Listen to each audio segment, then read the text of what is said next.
First year में मेरी 2 bag थी, सेकेंड ईयर में मेरी 3 बैग थी, तो by the end of third semester मेरी 5 बैग इकट्ठी हो गई थी और उसी साल मेरे फादर एक्सपायर कर गए। कभी मेरा ये हमेशा से गोल नहीं था कि मुझे यूपीएससी क्रैक करके एक ऑफिसर बनना है। मेरे लिए सबसे इम्पॉर्टेंट रिक्वायरमेंट थी कि मुझे इमीडिएट स्टेबिलिटी चाहिए, जो कि कोई और जॉब नहीं दे सकती थी।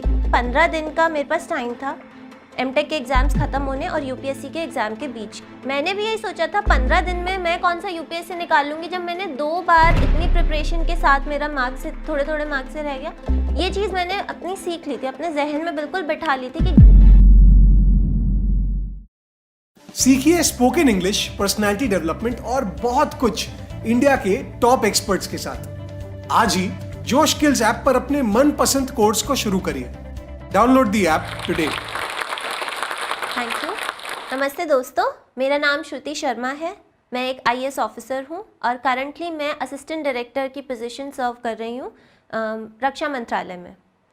तो मैं अपनी अगर ये इस मुकाम पे जहाँ तक मैं पहुँची हूँ उसकी अगर मैं आपको जर्नी बताऊँ तो वो बिल्कुल भी स्मूथ नहीं थी, काफ़ी कठिन मेरा सफ़र रहा है। तो मैं वो आपसे शेयर करना चाहती हूँ। तो जिस फैमिली में मैं पैदा हुई थी, मेरे दादाजी का बिज़नेस था, टेक्सटाइल केमिकल्स का उनका एक बिज़नेस था। कलकत्ता से वो बिज़नेस करते थे, फिर हम आके दिल्ली सेटल हो गए और दिल्ली में उनका बिज़नेस काफ़ी अच्छा खासा चल रहा था। तो परिवार में मेरे फादर और उनके 8 भाई सब लोग उस बिज़नेस को ही चलाते थे। दूर दूर तक किसी ने कोई जॉब नहीं करी थी। इनफैक्ट गवर्नमेंट छोड़ो, सरकारी जॉब तो छोड़ो, एक प्राइवेट जॉब भी नहीं करी थी किसी ने। तो सबका वहाँ पे हम लोग थे, हमारी जनरेशन के सभी कज़न्स का बस यही सबका अप्रोच था कि बस पास हो जाना एग्ज़ाम में। पास होने में ही उनको काफ़ी अप्रिसिएशन मिलता था, बहुत इनाम मिलते थे, गिफ्ट्स मिलते थे। मेरा लेकिन समहाउ किसी तरह, मुझे भी नहीं मालूम कैसे, थोड़ा सा पढ़ाई की तरफ ओरिएंटेशन था, थोड़ा मेरा झुकाव रहा है पढ़ाई की तरफ, क्योंकि शायद मेरे फादर जो थे वो काफ़ी पुश करते थे मुझे कि पढ़ने को वो एक इम्पॉर्टेंस देते थे। तो शुरू में ये होता था कि फ़ादर कलकत्ता में बिज़नेस संभालते थे और हम लोग मदर के साथ यहीं रहते थे। और क्योंकि जॉइंट फैमिली थी तो हमें अपनी जो ज़रूरतें थी वो सब, जितना भी घर में ज़रूरतें थी वो एक ही तरफ से पूरी होती थी। बेसिक ज़रूरतें तो पूरी हो जाती, जो भी कुछ एक्स्ट्रा होता था उसके लिए कभी कभी मदर को मेरे नाना जी से बात करनी पड़ती थी। उस टाइम पे मुझे इंडिपेंडेंस की इम्पोर्टेंस समझ आई और उस समय मुझे लगा कि मुझे एक ऐसी मुकाम पे जाना है जहाँ पे मैं इंडिपेंडेंटली अपने डिसीजंस ले पाऊँ। मुझे और लोगों पे, आसपास के लोगों पे निर्भर ना होना पड़े अपनी छोटी छोटी चीज़ों के लिए। बट कॉलेज में बीटेक में एडमिशन हुआ। अब बीटेक में जब कॉलेज लाइफ एक बार शुरू होती है तो सब लोग थोड़ा भटक जाते ही हैं। तो मेरे साथ भी यही हुआ। मैंने थोड़ा बहुत पढ़ाई को लाइटली लिया और मेरी बैक आने लग गई। फर्स्ट ईयर में मेरी 2 बैग थी, सेकेंड ईयर में मेरी 3 बैग थी, तो by the end of third semester मेरी 5 बैग इकट्ठी हो गई थी। 5 बैग के साथ तो कोई इमेजिन भी नहीं कर सकता कि वो आगे जाके यूपीएससी क्रैक करे, मतलब इतना हौसला ही नहीं होता है उसके बाद। बट समहाउ मेरे दोस्तों वगैरह ने मुझे मोटिवेट किया और मैंने मैंने अपनी बैग्स क्लियर करी। सबसे पहला टारगेट ये था कि बैग क्लियर करनी थी। आगे का सफ़र यूँ हुआ कि कॉलेज लाइफ चली गई, 4th ईयर स्टार्ट हुआ। तो 2013 का टाइम था, वो मुझे अच्छे से याद है, नवंबर 2013 का समय था। तो मेरे फादर को लिवर सिरोसिस डिटेक्ट हुआ, उनकी तबीयत काफ़ी बिगड़ने लगी। तो मैं एक्चुअली, जैसे हर लड़की अपने फादर से अटैच रहती है, मैं भी उनसे काफ़ी अटैच थी। तो वो वाला जो पीरियड था, वो वाला जो एक समय था, वो मेरे लिए बहुत ही स्ट्रेसफुल, बहुत ही दुख भरा था। तो उस समय जब मुझे पहली बार पता चला तब मुझे एहसास हुआ, बहुत ज़्यादा स्ट्रेस का एहसास हुआ उस समय। मुझे लगा कि कुछ करना है। तो एक्चुअली मैं, हमारे परिवार में, हम लोग 3 बहनें हैं और मैं उनमें सबसे बड़ी हूँ। तो जाहिर सी बात है मुझ में थोड़ी जिम्मेदारी वाली फीलिंग थी, पहले से ही थी। तो अब जब उनको ये कंडीशंस हुई, जैसे जैसे टाइम बढ़ा उनकी कॉम्प्लिकेशंस बढ़ती गई। तो मेरा गेट का अटेम्प्ट था, 2014 में पहला अटेम्प्ट था। तो उस टाइम पे ये हुआ कि जिस दिन मेरा गेट का एग्ज़ाम था उसी के जस्ट पहले दिन एक कंडीशन होती है लिवर सिरोसिस में, जिसमें आप अपने जो पेशेंट होता है वो अपनी पूरी मेंटल स्टेबिलिटी खो देता है, वो अपनी मेमोरी खो देता है और बहुत ही सीवियर कंडीशन हो जाती है, वो बिल्कुल एक अलग इंसान बन जाता है। तो उस कंडीशन में मेरे फादर पहुंच चुके थे, वो हम में से किसी को पहचान नहीं रहे थे और वो हॉस्पिटल में थे। और उसी दिन मेरा गेट का एग्ज़ाम था। उस दिन मुझे एक्चुअली एहसास हुआ कि क्या करना है। मुझे खुद समझ नहीं आ रहा था कि मैं कैसे अपने उन इमोशंस को साइड में रख के उनसे जूझते हुए किस तरह मैं अपना एग्ज़ाम लिखूं। बट मैंने हिम्मत नहीं हारी, मैंने किसी तरह करके एग्ज़ाम निकाला, एग्ज़ाम लिखा और उस समय मेरी गेट में 1000 रैंक आई थी। बट क्योंकि मैंने कोचिंग इस तरह सीरियसली नहीं करी थी और घर में इतना ज़्यादा स्ट्रेसफुल माहौल था, तो मुझे पता नहीं था कि 1000 रैंक के साथ मुझे जाना किधर है। तो उस साल मैंने ड्रॉप ले लिया, मैंने कुछ नहीं किया। मैंने सोचा कि 1000 रैंक शायद काफ़ी नहीं है किसी अच्छे एमटेक कॉलेज में जाने के लिए भी या पीएसयू में अप्लाई करने के लिए। तो मैंने ड्रॉप ईयर लिया। मैंने कहा मैं अगले साल एग्ज़ाम फिर से निकालती हूँ। उस टाइम पे फादर की कंडीशन और ख़राब होती रही।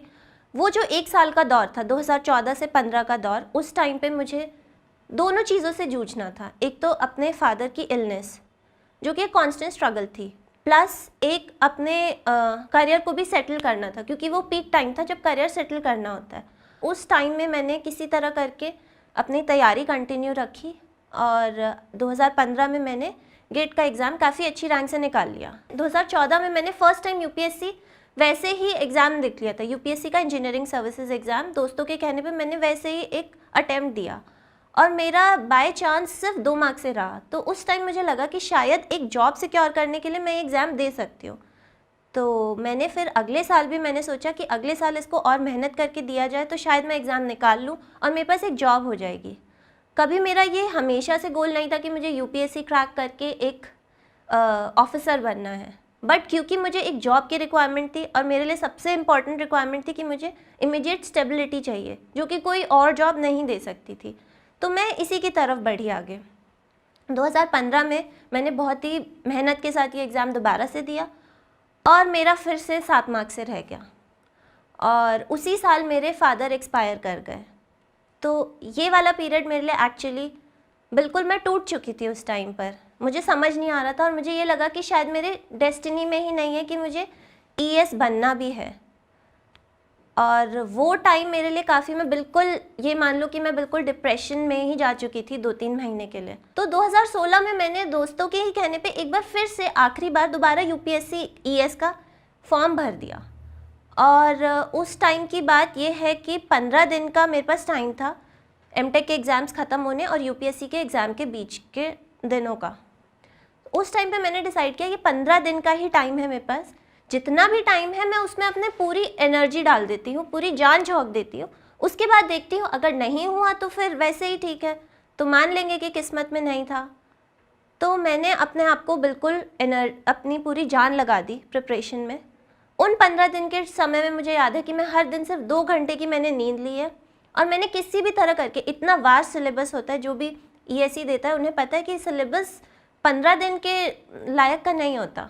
इस थॉट को मैंने बिल्कुल निकाला और मैंने सिर्फ इस चीज़ पे फोकस किया कि मैं किस तरह 15 दिन में अपना मैक्सिमम दे पाऊँ। तो मैंने सिर्फ हर दिन 2-2 घंटे की नींद निकाली और मैंने बस अपने आप को झोंक दिया उस तैयारी में। और 15 दिन के बाद जब 3 दिन का एग्ज़ाम होता है, उन दिनों भी मुझे पता नहीं मैं किस हालत में जाके एग्ज़ाम दे के आई हूँ, क्योंकि इतने दिनों की नींद और कुछ भी नहीं पता मुझे। बस मैंने एग्ज़ाम दे दिया किसी भी तरह करके। मेरे दिमाग में बस ये चीज़ थी कि गिव अप नहीं करना है। ये चीज़ मैंने अपनी सीख ली थी, अपने जहन में बिल्कुल बिठा ली थी कि गिव अप नहीं करना है। और उस 15 दिन के स्ट्रगल और कठिन मेहनत के बाद वो दिन भी आया जब फाइनली मैंने एग्ज़ाम क्रैक कर लिया।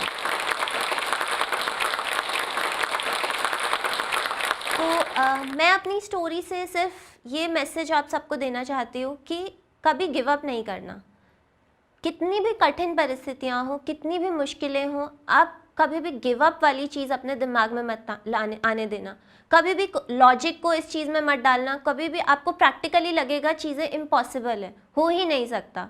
आपको लगेगा, मैंने भी यही सोचा था 15 दिन में मैं कौन सा यूपीएससी निकाल लूँगी। जब मैंने 2 बार इतनी प्रिपरेशन के साथ मेरा मार्क्स से थोड़े मार्क्स से रह गया, तो 15 दिन में तो बिल्कुल इम्पॉसिबल था। लेकिन मैंने उस टाइम पे गिव अप नहीं किया। मैंने ये नहीं किया कि मैंने फॉर्म ही नहीं भरा, मैंने तैयारी नहीं करी। उस टाइम पे भी मैंने अपनी पूरी जान लगाई और फाइनली रिजल्ट आपके सामने ही है। तो अपनी इस स्टोरी से मैं आपको यही मैसेज देना चाहती हूँ कि कभी भी गिव अप नहीं करना। मुश्किलें आपके सामने आएंगी, लाखों चीज़ें, लाखों कठिनाइयाँ आपके सामने आएंगी, बट आप गिव अप मत करना, क्योंकि जब आप गिव अप कर देते हो तभी वहीं पे आपकी जर्नी ख़त्म हो जाती है। और जब आप गिव अप नहीं करते, अपना कंटिन्यू एफर्ट देते रहते उसी चीज़ में, तो आपके लिए सक्सेस कहीं ना कहीं किसी ना किसी मोड़ पे वेट कर ही रही होती है। मेरे पास कितनी भी कठिनाइयाँ आई, कितनी मुश्किलें आई, मैंने कभी गिव अप नहीं किया। उन 5 बैगों को लेके और अपने फादर की इलनेस को लेके, इतने सेटबैक्स को लेके, इमोशनल ट्रॉमा को लेके, उन सबको पीछे छोड़ते हुए मैं आगे बढ़ी। मैंने उस टाइम भी हार नहीं मानी, मैं अभी भी हार नहीं मानूंगी। 1 मिनट ठहरिए, वीडियो को बंद मत करिएगा। मैं आपसे कुछ सवाल पूछना चाहता हूं। क्या आप भी अपनी इंग्लिश को इंप्रूव करके अपने करियर और जिंदगी में आगे बढ़ना चाहते हैं? क्या आप भी जानना चाहते हैं कि एक कॉन्फिडेंट और डायनामिक पर्सनैलिटी के क्या सीक्रेट्स होते हैं? क्या आप ये सोचते हैं कि पैसों से पैसे आखिर कैसे कमाया जाए?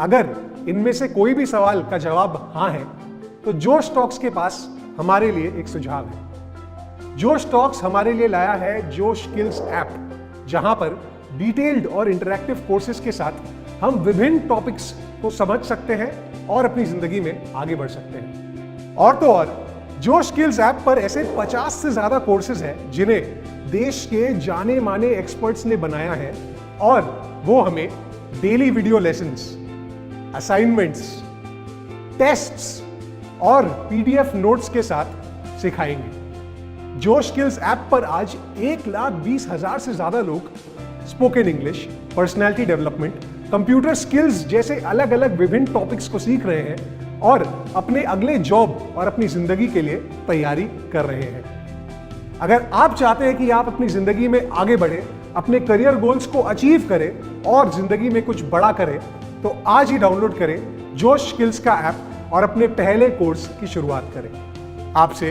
कोर्स में मुलाकात होगी।